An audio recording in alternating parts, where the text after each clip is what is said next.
Getting old is a privilege. That denied to us. So, maswerte ako kanina kung nakita ako actually because I reached 60 years old and I'm proud of it.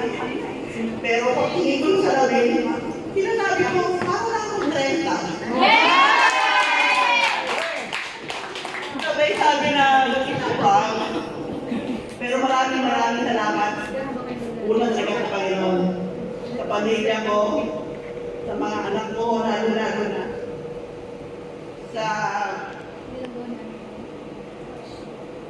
sila ang dahilan kung bakit eto pa rin ako kasama nyo. Natatandaan ko, sasabihin ko na sa inyo na nang mamatay yung brother ko, when, for the benefit of these two who cannot understand Tagalog. I hope you understand my English as well.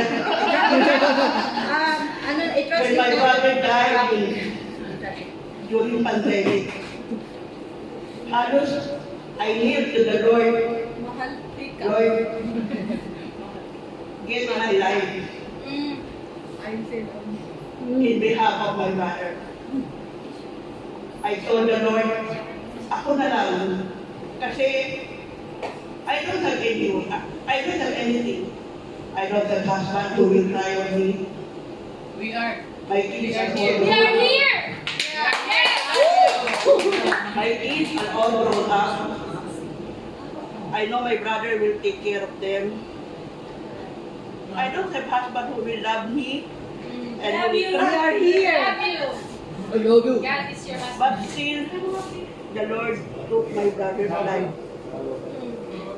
As the years passed, I realized Lord has planned on me. Lord has planned why I'm still here, healthy, alive, talking to you, Yes. joking to you. Maraming salamat sa pagmamahal, sa pagrespeto, paggalang sa akin. Hindi ko ito malilimutan. Sa mga taong you won't touch my life. Sa mga babies na handle ko, I know lalaki na sila ngayon. Every baby, I will tell you one secret. Every baby I handle, I whisper into their ear. Give me more healthy body, healthy life. That is one of the secrets. Ngayon, now, it's not a secret anymore. Because every baby I consider them as my angel. Saying, whisper to the Lord, give me more good health and good life. Bonus na lang ang mga mapagmahal na kaibigan kagaya nyo.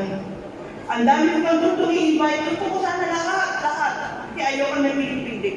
Dahil lahat kayo, you touch all my life. I love you all. Maraming salamat.